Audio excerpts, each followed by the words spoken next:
നമസ്കാരം, വിങ്സ് ബുക്സിലേക്ക് സ്വാഗതം. എല്ലാ പ്രിയപ്പെട്ടവർക്കും ഹൃദയം നിറഞ്ഞ വിഷു ആശംസകൾ. എല്ലാവരും രാവിലെ കണിയൊക്കെ കണ്ട് അമ്പലത്തിലൊക്കെ പോയി കൈനീട്ടമൊക്കെ വാങ്ങി സദ്യയൊക്കെ ഒരുക്കുന്ന തിരക്കിലാണെന്ന് അറിയാം. ഞാനും ഒരു കുഞ്ഞു സദ്യ ഉണ്ടാക്കുന്നതിലുള്ള തിരക്കിലാണ് കേട്ടോ. ഒരുപാട് നാളായില്ലേ നമ്മൾ കഥകൾ കേട്ടിട്ട്. അപ്പോൾ നമുക്കിന്നൊരു കഥ കേട്ടാലോ? വിഷുവുമായിട്ട് റിലേറ്റ് ചെയ്ത ഒരു കഥ കേൾക്കാം അല്ലേ? എല്ലാവർക്കും അറിയാവുന്ന കഥയായിരിക്കും. നമുക്കെല്ലാവർക്കും അറിയാം, ഈ വിഷു എന്ന് പറയുന്നത് കാർഷിക വിളവെടുപ്പിൻ്റെ ആഘോഷത്തിൻ്റെ ഉത്സവമാണ്.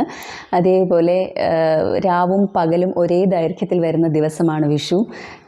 രാമൻ്റെ വിജയമാണ്, രാവണനു മേലുള്ള രാമൻ്റെ വിജയത്തിൻ്റെ ആഘോഷം കൂടിയാണ് വിഷു. അങ്ങനെ കുറേ കഥകൾ, കുറേ ഐതിഹ്യങ്ങൾ നമ്മൾ കേട്ടിട്ടുണ്ട്. അതിൽ ഒരു കഥ നമുക്കിന്ന് കേൾക്കാം. രാവണന് സീതയെ തട്ടിക്കൊണ്ടുപോയതിന് ശേഷം രാമൻ സുഗ്രീവിൻ്റെ സഹായത്തോടുകൂടി സീതയെ അന്വേഷിക്കുകയാണ്.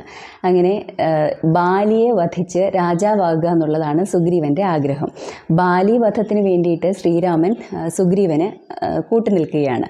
അവർ തമ്മിൽ യുദ്ധം നടക്കുന്ന സമയത്ത് രാമൻ ഒരു വൃക്ഷത്തിൻ്റെ മറവിൽ നിന്ന് നമ്മുടെ ബാലിയെ വധിക്കുന്നു.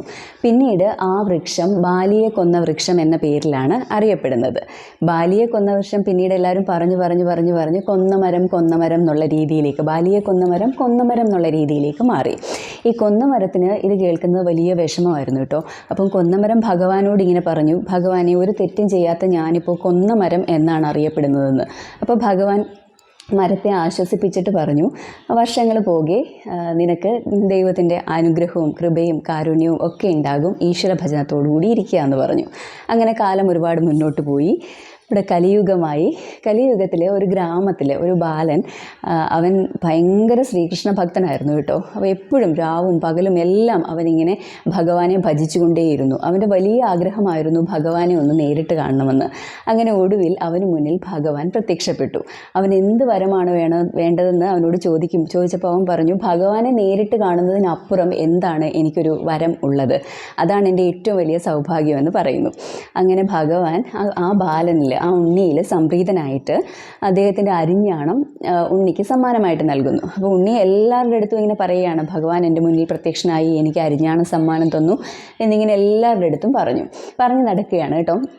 അപ്പോൾ പിറ്റേ ദിവസം ആ ഗ്രാമത്തിലെ ഒരു ശ്രീകൃഷ്ണ ക്ഷേത്രത്തിലെ കോവിൽ തുറക്കുമ്പോൾ തിരുമേനി ഭഗവാന്റെ അരയിലെ അരഞ്ഞാണം നഷ്ടപ്പെട്ടതായിട്ട് കാണുന്നു.